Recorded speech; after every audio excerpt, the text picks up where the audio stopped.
All right. Welcome back from my little 15 minute, 20-minute show. This is just to finish up the part two, um, first episode. um, for part two, to hearing opening statements by the prosecution. So we're going to finish up hearing from Christopher Darden, and it's going to dip a little bit into Marcia Clark as she gives her opening statements, but we're not going to really dip into hers. We're just going to go ahead and finish off the rest of, because all of this is in a certain order. So they're opening up. This is opening up the trial with the opening statements by the prosecution for the OJ Simpson case. All right, here we have Christopher Darden that began the trial with his opening statements. You could view the previous video, which is the first episode of part two. And this is Marcia Clark, and she's going to go next. So as you guys can see, it's only a little bit of time left inside of the video, but I want to make sure in the playlist everything is according to order. All right, so let's go ahead and finish off with Mr. Christopher was finishing up for his opening statements. They saw each other. They had children together, lovely children. You'll probably be seeing a picture of one pretty soon. But he couldn't deal with the loss of Nicole. He couldn't deal with not having her there. He couldn't deal with the loss of control, and he couldn't help but pursue her. You'll hear a testimony in this case from Nicole's mother, and she'll tell you about some of the telephone conversations she had with the defendant back in 1992, and some even more recent. And in one conversation, he told her,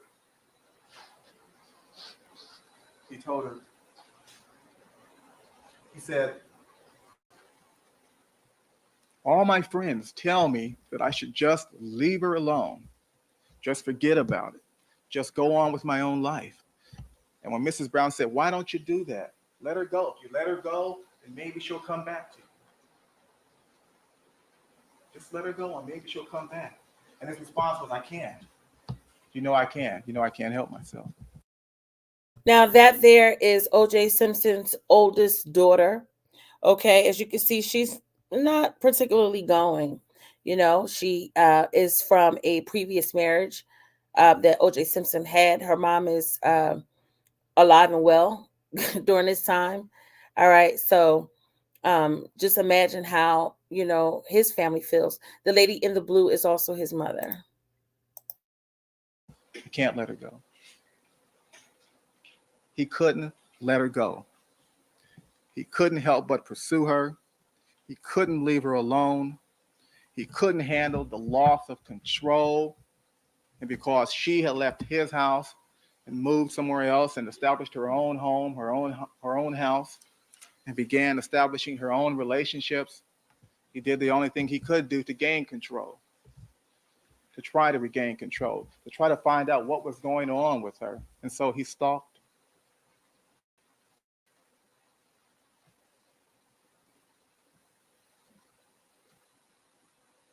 He stalked her.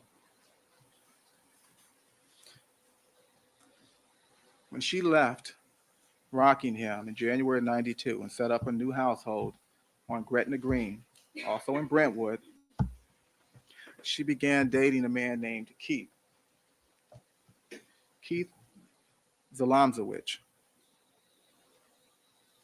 And she got a babysitter for their two children.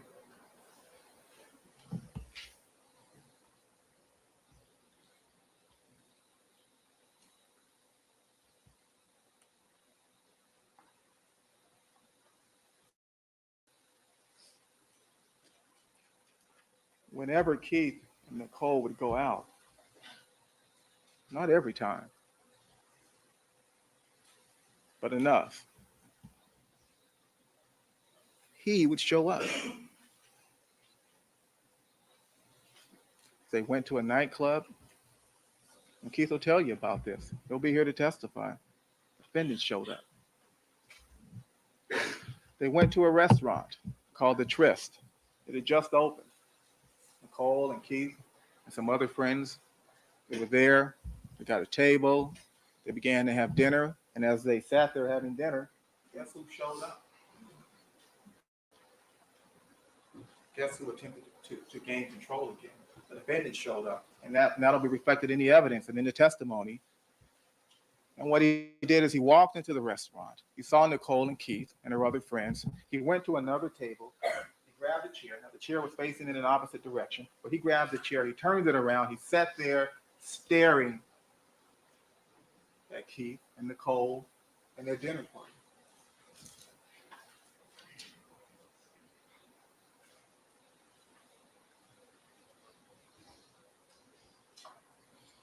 Well, Keith will be here to tell you that that was an awfully intimidating experience.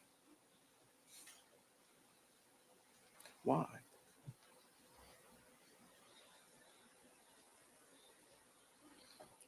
There was another incident at the Mezzaluna. Nicole was there, Keith was there. The defendant suddenly showed up, drove up in front of the restaurant, got out of the car, walked up to the table where they were seated, put his hands on it, and said, "I'm OJ Simpson and she's still my wife." Well, she filed for divorce and moved out of his house. But that was intimidating. And there's more. And you'll hear about the other incidents. There's more evidence of stalking in this case, and you'll hear about that. There was one evening when Keith and Nicole, they went to a comedy show. And after the show, they went to Nicole's house on Gretna Green. It was about 3 a.m. And they were seated on the sofa in her living room. The kids were upstairs asleep. It's 3 o'clock in the morning. And Keith and Nicole made love on the couch. But they weren't alone. There was somebody watching. There was someone watching through the window. It was the defendant. At 3 o'clock in the morning, he was looking through Nicole's window, watching her make love to another man.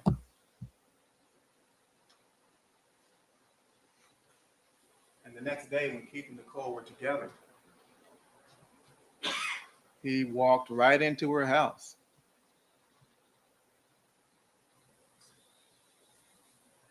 And he was beside himself, and he was angry.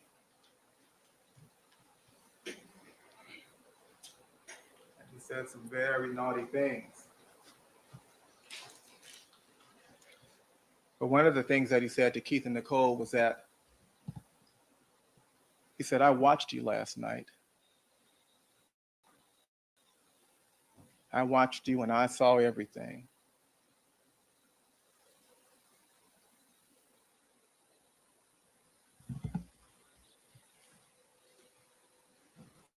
The evidence will show that is some unusual behavior, to say the least. But the evidence will show also that this is all part of this cycle. It is all part of this dominant theme in their relationship. This is all part of his need to know everything about her, to know where she is, to know who she's with, to know what she's doing, to control her. It's control. It's all about control. And though he did not interrupt them during the middle of the act, and he didn't punch Keith out, and he didn't punch Nicole out, he still watched so that he would know. And to control her, he had to confront her with what he knew, to intimidate her, to keep her from doing it again. It's all about control.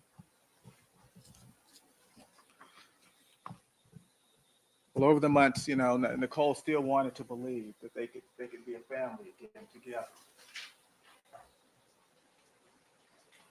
And they would attempt reconciliation, and they would fail, and they would attempt again. And Nicole was as much a party to that as the defendant was. But there was a situation in October of 1993, an incident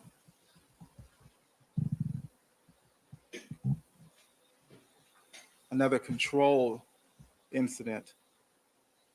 He forced his way through the back door of her place on Gretna Green. He forced the door in. He entered her house without her permission, without her knowledge, and he confronted her, and he scared her. He frightened her, and he scared her so badly that she telephoned 911. And she asked for police assistance, and you will hear that tape, the tape of that 911 call, and you will meet the 911 operator. And you will hear the defendant in the background. This is October 1993. He watched Keith and Nicole have sex in April of 1992. And when you listen to the October 1993 911 tape, you can hear him in the background still yelling and shouting about what happened in April of 1992. But that 911 tape is a telling glimpse into their relationship. That's for sure. And it's also an example of this defendant's private side, his private face. The other man, the man in the courtroom, the man that's on trial here today. And you'll hear Nicole on the telephone talking to the operator. And as you listen to her, you can't help but discern from the tone of her voice and the things that she says that she's a tough woman, but that she's also afraid and intimidated. And not only that, but that she feels that her situation is hopeless.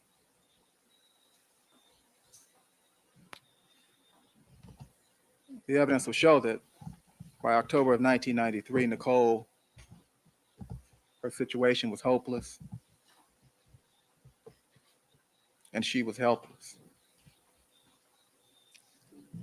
Way back in 1989, the defendant said that the police had been to the house 8 times before and never done anything.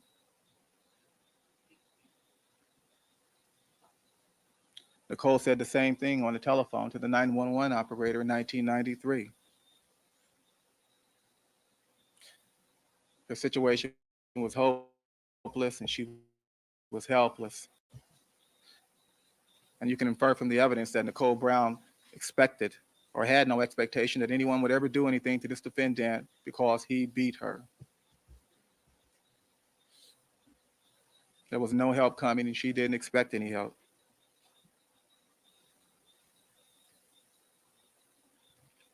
But you'll hear that telephone call and you will hear the defendant and you will get a true sense of the fear he instilled in her. And he didn't hit her that day. He didn't strike her and he didn't punch her. He did go through the house to see who was there.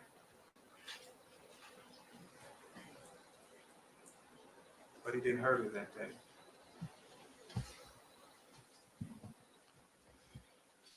Still, she stayed. Still, they remained involved. Not only in the sense that he was the father of her children, but they still attempted to reconcile. And over the months after October of 1993, they tried to get together and they failed. They tried to get together and they failed. And in May of 1994, it was Nicole's birthday. And the defendant gave her a very nice gift, a piece of jewelry. And they attempted to reconcile, for lack of a better description. But the evidence will show that it was a very brief attempt because a few days later, Nicole called it quits. She woke up to the true reality of her situation. She couldn't be bought anymore. She couldn't live like that, and the evidence will show that she let the defendant know that it was over. This is it. Hasta la vista. And this was significant in the mind of this defendant, ladies and gentlemen. It was something that had never happened before. He would do things to her and he would try to appease her by giving her things, and she would accept those things and they would reconcile. But not this day. This day, she couldn't be appeased. She couldn't be bought. She couldn't be bribed. She had had enough. Oh, so sorry. Oh my God. Oh God. Okay. Okay. Hold on. So sorry. I fucked up. Hold on, guys. All right. So sorry about that. What happened was I meant to pause. It does cut off because, like I said, these are the opening statements of the prosecution. So what I was trying to do was pause it, but it was going off anyway. Okay. Because it's another video for it to continue. Okay. Um, so let me go ahead and begin the next one. Darden is finishing up, and I'm going to cut it off before we get to Marcia Clark. I have a live set for 6:30. I'm way behind with because I was working on my other channel, so I'm gonna try to get as much out as I possibly can. All right. So, in my opinion, just to speak about what I just heard from um, Christopher Darden, the way that he's going, when he did, if he couldn't have her, nobody else could. He was very abusive to Nicole. And so that's the way that he's going with things. All right. She was in a miserable relationship, but she loved him. So that's why she stayed. And then he dips into, okay, so the last portion of things, he was going to take her back. And this is going to probably go into summer, who knows, but I love it. They went on vacation, like I would say about a couple weeks or a month right before her passing. So they tried to work it out. It is a home video of it. All right. So I don't want this to go past, a certain amount of time. So let me just go ahead and just play, but I just wanted to do some commentary on my thoughts on where Darden was going as far as what he said about OJ. Also, guys, I want you to pay attention to what OJ is about to do. I did see a little clip of this. So as Darden is speaking, Darden is doing a little bit of what we will call trolling. Of course, whether it's the prosecutor or the defense, they want to make you uncomfortable. And in my opinion, what Christopher Darden is trying to do is to get him irritated so he could be able to show that other side. Because remember, in the beginning, he said that he had two sides. And so while he's in court, with Christopher Darden is also trying to present to the juries is that he has a temper. He's very controlling. He's angry. He's hostile. And so, of course, while the prosecution is saying all of these things, they want him to act up. And I want you guys to peep this. So OJ begins to get a little irritated towards this. And I know for a fact, Johnny Cochran, Shapiro, Rob Curtis, I mean, he has the best attorneys in California at the moment. I know they told him to control his anger, control his facial expressions, control all of those things, because guess what? The jury, the judge, everybody is watching you at this present moment, And so this is the same thing an attorney would tell you. If the same thing that goes here, once you start showing face, You know, that's it. So I want you guys to pay attention to this part. OJ then turns around to his mother. And this let me know that OJ really deeply adored his mother. I think that OJ did have another side, but he's one of those like how if you were raised with a firm environment, even if you're grown, you still tend to hide stuff out of respect to your parents. Okay, so I believe OJ, because as you heard Darden, he said some harsh things. You know what I'm saying, like, and so OJ is going to turn around to his mother and he's going to tell his mother, no, no, like, that's not me, this and any other, and to his daughter. If you take a look while Darden was speaking, the camera, when it was up to the daughter, the oldest daughter, how, she was just, they didn't know how to take in any of it. You know what I'm saying? But specifically, he turns to his mother at this moment to tell her no. And remember, during the Bronco chase, who did he want to talk to? His mom. He just wanted to talk to his mom. So he adores her. He was a mama's boy. And it's just what it is. But he had enough respect for her. All right. So let's listen to Christopher Darden finish up. And I want you to pay attention to what he does right here to his mom. And he sat there facing the coal, and he just stared at her. He just sat there staring at her. And you'll hear testimony about this, and the evidence will show that it was a menacing stare, a penetrating stare. It was an angry stare, and it made everyone very uncomfortable. When the recital was over, there was a little issue of whether or not the defendant was allowed to give Sydney some flowers, and he gave her some flowers. But the Brown family had decided to go over to the Mezzaluna restaurant for dinner. And as they left, they made it clear to the defendant that he was not invited. I wonder what Johnny said to him. Because, like I said, he turned around to his mother. His mother is over there. Now, if you look right here, I don't know if you guys can see my cursor in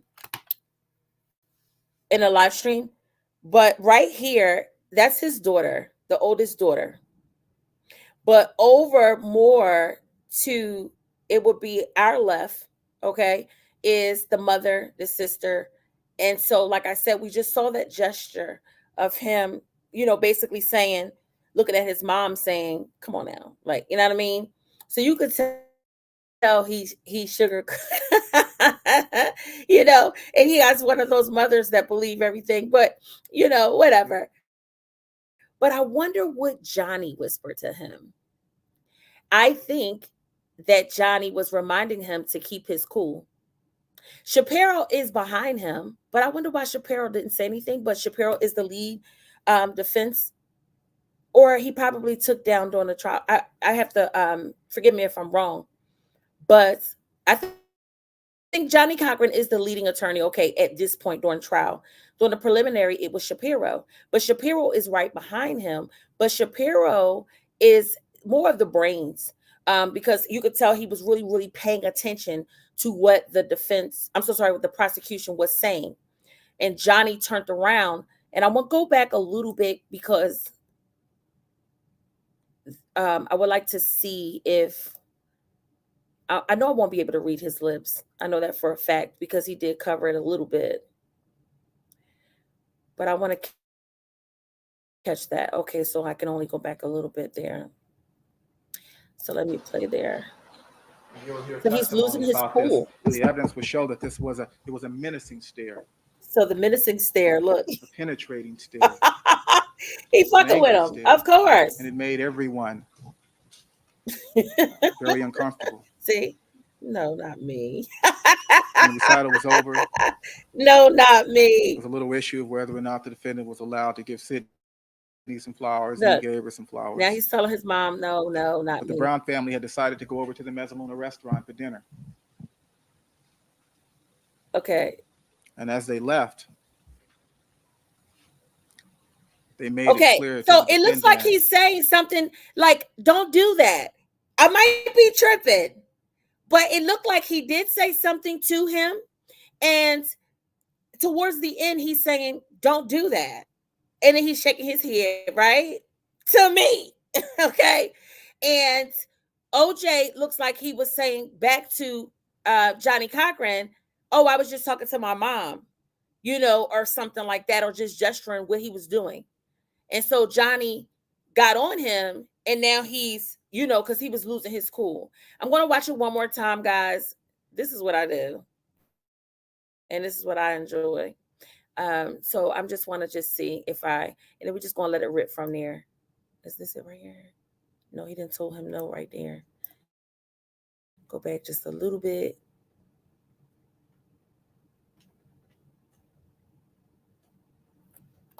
Okay. But the Brown family had decided to go over to the Mezzaluna restaurant for dinner. And as they left, No, don't do that. I was they talking made to it my clear to the mom. defendant that he was Keep not your invited. cool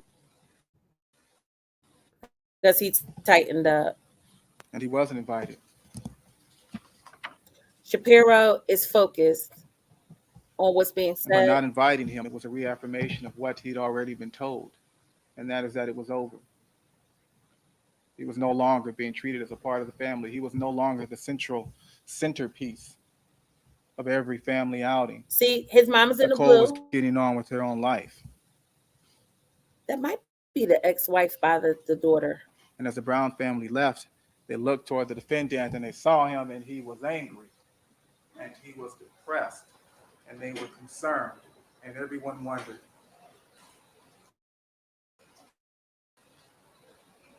what is he up to now? Well, Ms. Clark will tell you exactly what the defendant was up to as the day proceeded on. But there are some things you should know about this evidence that, as you hear it. This is not character assassination.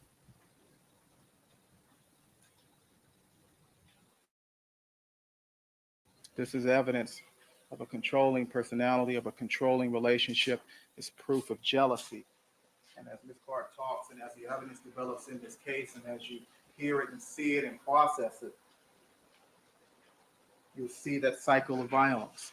You'll see how things escalated. You'll see how controlling he is. And you'll see why he would kill on June 12th.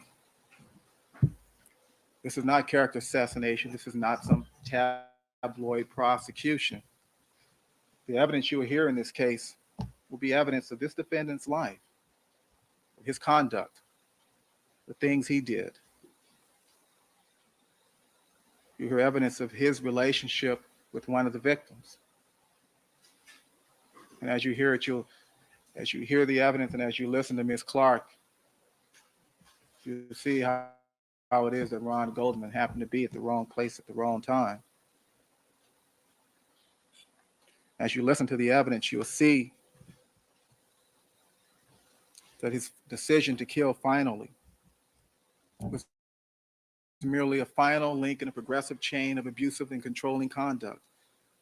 And it was a chain that consisted of fear and intimidation and battery and emotional and mental abuse and economic abuse and control and stalking. And you'll see that there was a common scheme, a common plan in all of this, and that was to control her. It was all designed just to control her. And in controlling her, it was the private man, private OJ Simpson. It was the defendant who committed that final ultimate act of control.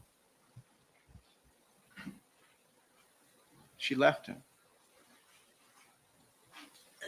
She was no longer in his control. He was obsessed with her. He could not stand to lose her. And so he murdered her.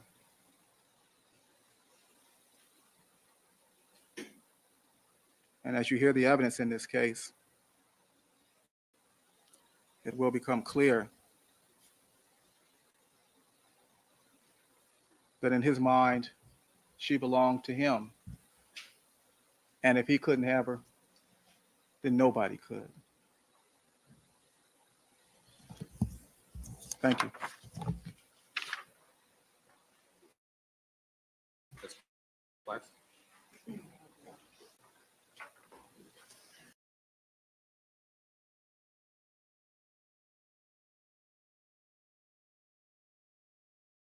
All right, guys, we're gonna go ahead and pick this back up. Like I said, I'm making a playlist, so I need everything in order, order of events. So sorry, I was listening through my phone here. I'm gonna be back at 6:30 to pick up with Marcia Clark, the things that she's going to bring forth as far as the prosecution. Hopefully, if I don't get sleepy, because I think hers is, well, yeah, it's pretty, what she presents is like it's pretty long. Yeah. So I'll be back. So I can go ahead and finish off so we could get right into it with Johnny Cochran in part 3. So I'll see you guys back at 6:30. Thank you for joining.